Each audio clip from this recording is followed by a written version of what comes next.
Well, it's a practice day for the Toronto Raptors as they gear up for their final preseason game. I'm Savannah Hamilton alongside Paul Jones and Sherman Hamilton. Guys, let's break down something called the Atlantic Division that the Raptors play in. We got some teams ahead of us. Let's start with the 76ers. Jonsey, I'm going to you first on this one. So, we think about the 76ers, right? And just how far they've come and the expectations on them every single year. They added James Harden in the mix last year, halfway through the season. They had a full off season with him. What are the expectations for him, for the team, going into this year? Is it finals or bust? Yeah, it might be. You think about it. Daryl Morey's come in. He's a guy that has kind of created the Sixers in his own image, which is that of the Houston Rockets. James Harden. The only issue is he doesn't have Mike D'Antoni there. He's got Doc Rivers. So I'm sure somewhere there might be a little bit of pressure on Doc feeling that. But, Savannah, you're right. I think this team is looking to get to the finals. You think about Joel Embiid, healthy. How long is his window going to be? How long is his championship window going to be with Harden and Embiid healthy?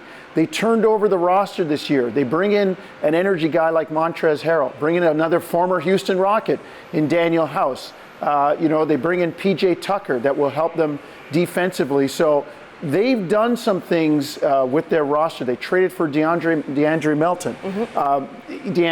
They did some really, really good things to improve their roster. And you have to think, when they look at the window and how much they can keep it open, they got to figure the time is now. Yeah. They've got maybe a couple years, but they've got to make hay right now. This is their prime. This is 100% their prime season right now. And when we think about the prime, you guys, you have to think about Joel Embiid, because he was runner-up for MVP, poor guy, 2 straight years in a row. Can this be the year that he does it? I'm sure he wants it. I mean, you come that close 2 years in a row, you want to get that thing. And I think his numbers are showing that he's deserving of it. There's no question about it. Yeah. I think with Joel Embiid, the issue has been health, number one. Number two, is he going to play hard every single night? Well, I think the last 2 seasons, his health has been better. He's played very well. Hasn't gotten the team to where they want him to get him to, but he's been that guy for this team. So his numbers back it up. I think if this team does what they expect to do, there's no question that he'll be in the mix again. But I think he's been that emotional guy, and when you're talking about getting votes and you look around the league at different players, sometimes Joel Embiid's antics probably rub people the wrong way. Shouldn't be a part of the situation, but unfortunately it is. And I think that Joel Embiid is in a position now, if healthy, with the level he's playing at, and as we just talked about, James Harden the whole offseason, you're going to have a full training camp, everything like that going on, the additions that they've made. With Joel Embiid, the fulcrum of all of that, he has a real chance to get it done and be the MVP. Do you think that Joel Embiid's emotions help him or hurt him ultimately? Depends on who you ask and what day of the week. Exactly. Okay, right? sure. Totally. Well, we're going to head down to Raptors practice and hear from one of the coaches. Nick, with Otto out, is there any possibility you lean to some shooting, like a guy like Gabe Brown certainly would qualify in that respect? Does that factor in? Yeah, and just on that note, Chris Boucher's out as well. Just wanted to make that clear, since we're going back to Montreal, that he will not be playing in the game as well. So, but to answer your question, yeah, Michael, I think we would. Again, I think at the beginning of this, when you guys are asking me, what's it going to look like? I said, well, as we go out here, it could be a lot of roster need. Injuries could play a part of it here at the end, et cetera. So I think that is something under serious consideration. Yes. Have you seen anything more from Justin in practice? He didn't play great the other day, but you know what? I thought he played pretty hard the other day. He didn't get much done, but at least I think he kind of went for it from a standpoint of he was really trying to mix it up and do his thing, get on the glass and all that kind of. I thought he forced a couple drives, and that's trying a little too hard sometimes. But at least I thought he went out there and played hard. He was noticeable, his energy and his effort. Do you get the sense of urgency from the guys coming into the final game and some decisions coming? Yeah, I mean, I think each guy takes its own shape on it depending on their personality. I certainly sense some urgency from Justin. I think some of the other guys just kind of let their game each day do what it does. I think that, it's hard to get all excited one game and then be really unexcited the next, right? Because they played really good and not so good, right? And then you're thinking, well, and then they come back and practice and light it up again, so they get you thinking again. So it's always a tricky thing, and we'll see how it all shakes out. I think there's still a lot of questions to be answered. With all those questions, how do you treat Friday? Do you want to get 35 minutes for your starters? That's a tough part, Michael. I think we haven't decided on that yet either. We've been in a lot of different situations. You guys know a year ago, we played the starters a lot more. In the last game, they didn't play at all. I think the starting date might have been a touch closer, or I don't know, we played a lot more. I don't remember exactly, but I just remember we didn't play any of those guys at all. That won't be the case this Friday. I think they're more ramping up, so could make the decision a little harder if I don't get a chance to play those guys. Do you expect that Chris and/or Otto will be ready for the start of the season? I really don't know. I really don't. I think that would be the goal. I think it was kind of always the goal with Otto when that happened, that we would try to hold him and see if we can get him ready for the start. But I think the start's still a week away, right? Yeah, and I think we'll probably need all that time to decide. Have you spoken to Justin about his situation, and what advice have you shared with him as final roster cuts approach? Just same thing. There's a lot of people in it for the spot. You just got to keep fighting every single day. Come in, show your work, and at the end of the day, that's all we can really do. Just show your work, be dedicated to it, and they're gonna make whatever decision is there. You know what I mean? You can't control that. You can control what you can control. Just do what you do. Go work hard, and yeah, that's it.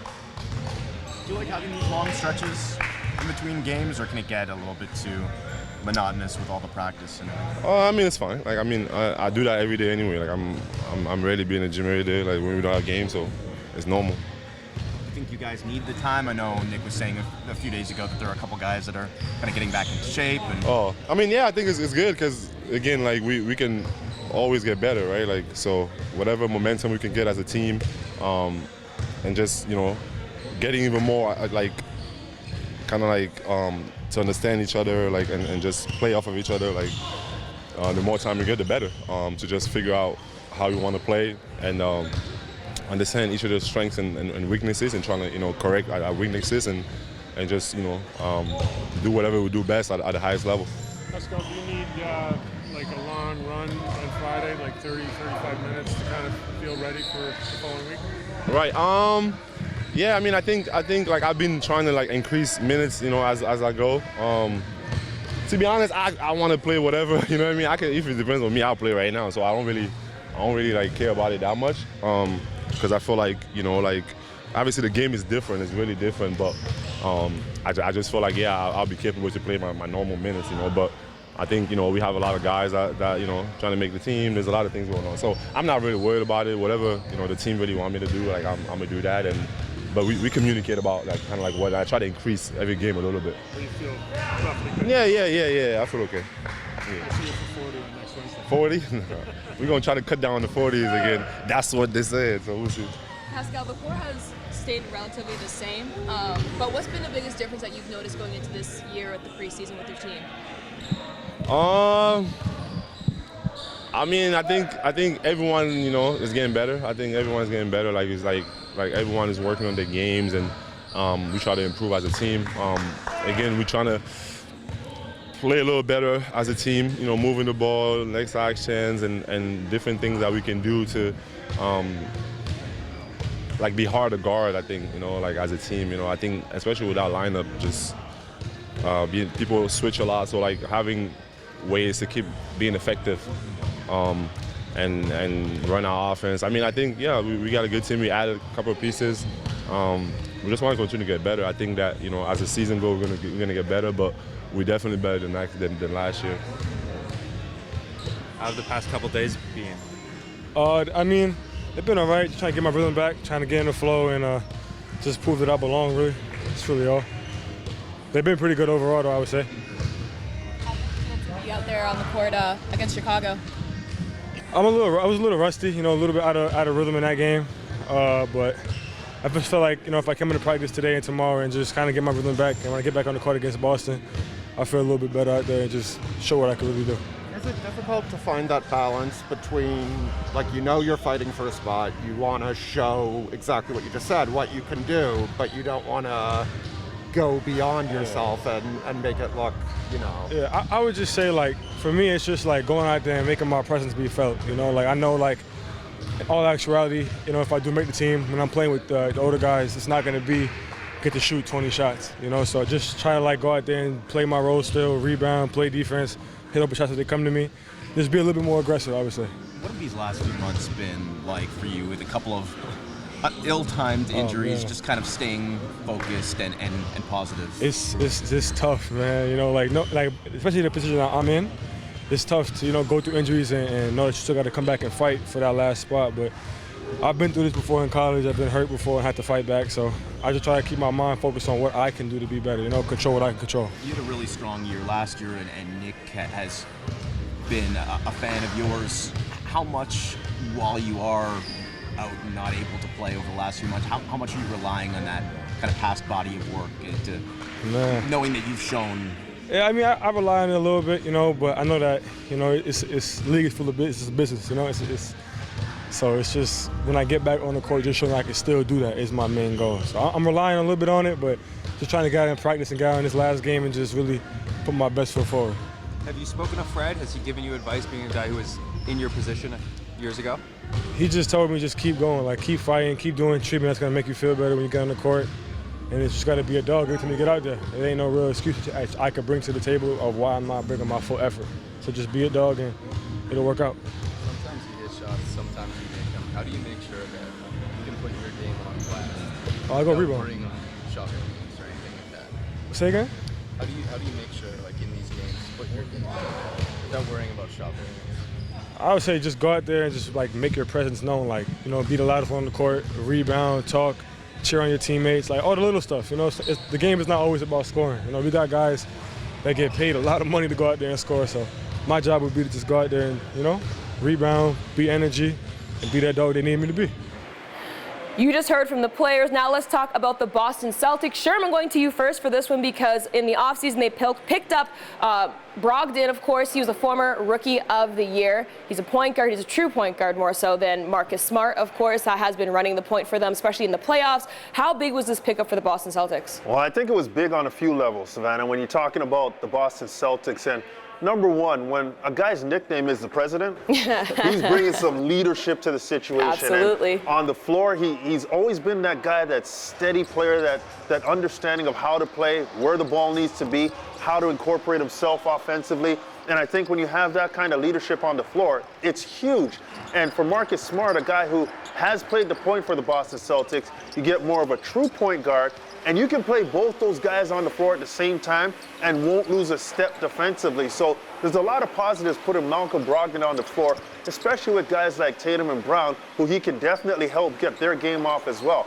The other thing is, and it's the situation in Boston regarding Ime Udoka, leadership in the locker room, off the floor, in the press meetings, all of those things are so important. And Malcolm Brogdon, he exudes that type of leadership, that polished presence, and that person that knows how to communicate and relay messages. So on multiple levels, he is a great pickup for the Boston Celtics. On the floor, he's going to be a calming, impactful player for this team. And I think Marcus Smart is going to flourish with Malcolm Brogdon on the lineup because he's going to have the ability to play off the ball, on the ball, and defensively. Their toughness at that point guard and the point of attack, it's going to be really, really interesting. Well, I'm happy that you brought up Jason Tatum and Jaylen Brown because I'm going to go to you for this one. Are they one of the best duos, at least in the East? Well, think about it. In the entire NBA, it's the old line. Yeah. I wouldn't say they're in a class by themselves, but it doesn't take a whole lot of time to do attendance. You think about these two guys, very young players still, 24, 25 years old. And, I did a little digging on the number of playoff games. In their first year together, they were in the conference finals. They had some hiccups along the way. Last year, they're up 2-1 in the NBA finals before letting it go. Between the two of them, Brown 85, Tatum, 74. That's the number of playoff games they've had in the first 5 years. And as Sherm talked about, it leads to leadership. It's experience. These guys understand what to do, when to do it. They're not going to stress over stuff that's happening in the regular season. They know how high up the mountain you have to go to plant the flag and win the whole thing. So their experience and the fact that they've been able to grow and play together is really, really big for this Celtics team. And Savannah, yeah, in the East, definitely. In the entire NBA, I'm not sure there are too many duos that are better because people just look at the offensive end. Yep. You look at what these guys do on the defensive end. True. They can guard people. And that's huge come winning time. Yeah, absolutely. But speaking of winning time, this team has a lot of expectations on them this season, or maybe lack thereof. I don't know. But we're going to be talking about the Brooklyn Nets now. So, Jonsey, everybody's talking about the Nets. Oh, gosh, exactly. For many reasons. Let's start off with Ben Simmons. Yeah. So they obviously added him last season, halfway through about. We haven't really seen him play since 2021 in the playoffs. Coming into this season, is he going to be ready? I think he's going to be ready, and I think he's going to be a terrific addition for them. You think about it. Here's a guy who his game isn't contingent on his scoring. As a matter of fact, that's what people want him to do more. They want him to shoot the ball and score more, but he does score. He scores on the inside. I mean, look at his size and his frame and his ability. He can go get the ball. He'll lead your break. He'll rebound for you. Oh, by the way, the guy is a two-time all-defensive player, so he's a terrific fit. In terms of the scoring, the pressure's really off. You've got one of the greatest scorers in the game in Kevin Durant and one of the greatest breakdown guys and scorers in the game in Kyrie Irving. They don't need that from Ben Simmons. He'll be a terrific facilitator. He'll play defense for them. People worry about this whole year off. Look, it's only been, what do we say? It's only been a couple preseason games, but yeah. I've had my eye on Ben Simmons, and he doesn't look like he's any the worse for wear coming back into this lineup. I think he's going to be a great fit. All right. Well, we'll see, Jonesy. We'll see. But what's potentially needs to be worked out, and I know KD has come out and said that he's focused, he's locked in, but he did request for a trade in the summertime. And that did put a fair bit of a divide between Steve Nash, the head coach, and himself, of course, KD. How do they overcome that? Can they overcome it? What do you make of that? Well, let's not forget, when Kyrie Irving got Kevin Durant there were comments about we don't even need a coach. So This is something that has gone around it for a while now. Steve has been very steadfast and coached this team to the best of his ability with whomever is on the floor or available to him. And let's face it, Kevin Durant is one of the best players in the world.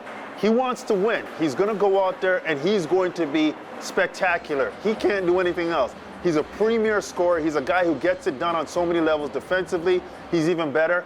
Steve Nash is going to coach this team. He's going to coach Kevin Durant. He's going to coach Kyrie Irving. Hopefully will have a healthier roster with Joe Harris in there. I just think that overall, Steve just has to coach his team. Kevin Durant's going to have to play. Professionally, they are going to figure out a way to make it work and understand that it's a working relationship. Whether they like each other personally, that's another discussion. But they've had to have that discussion about, we've got to get the job done. We have expectations. Are you on board? Yes. You on board? Yes. Let's get it going. And as guys who want to win, and if I know Steve a little bit, which I know him a little bit, he is going to go out there and try to make this team win. And Kevin Durant has shown he just wants to play ball and he wants to win games. So. That's Sherm's way of saying that he knows him a lot of it. He knows him.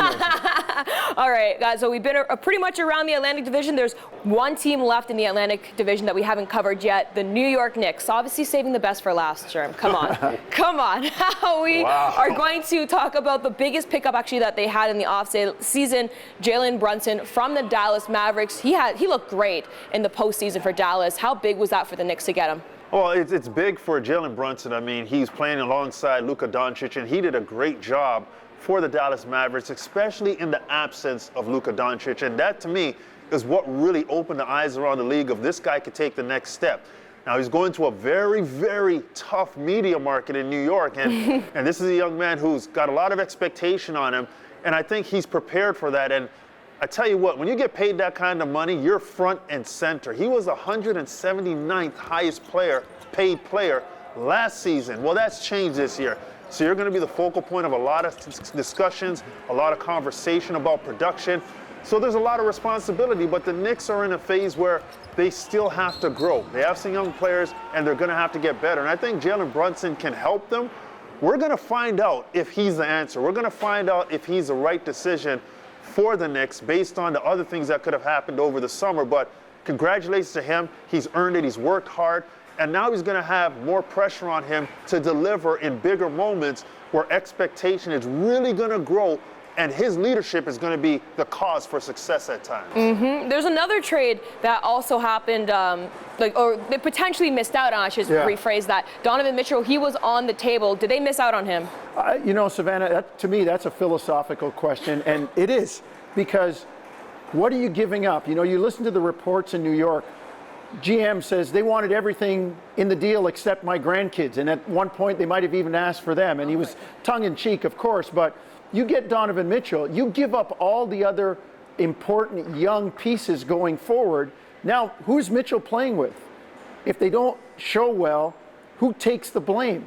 What kind of pressure comes with that? Are you really getting ahead? Or, all right, you missed out on Donovan Mitchell at this point. Will there be another star in a few years after guys like R.J. Barrett have grown with Jalen Brunson, Emmanuel Quickley, Mitchell Robinson, all of these guys growing together? Was it the right time to get Donovan Mitchell? Was it the right time? Are you ready to win? I mean, 2 seasons ago, the Knicks were in the playoffs, lost in the first round to Atlanta, then last year missed the play-in.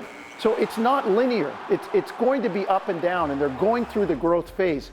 You wonder, philosophically, is it okay? Was that the right time to get Donovan Mitchell? Or are they better off continuing to grow with the young guys, define roles, and then add pieces here and there? Hey, listen, we're Canadian. We know what R.J. Barrett has in him. And you talk about all the guys from that draft class and how well they've shown. R.J. has shown really well himself. So I don't think the Knicks, in that sense, missed out philosophically. Well, keeping on that Canadian theme, the Raptors, they play in Montreal this Friday against the Boston Celtics. You can catch that at 7 p.m. on TSN. From myself, Savannah Hamilton, Paul Jones, Sherman Hamilton, Armando, Jake, and Evan, thank you for watching another episode of Raptors Today.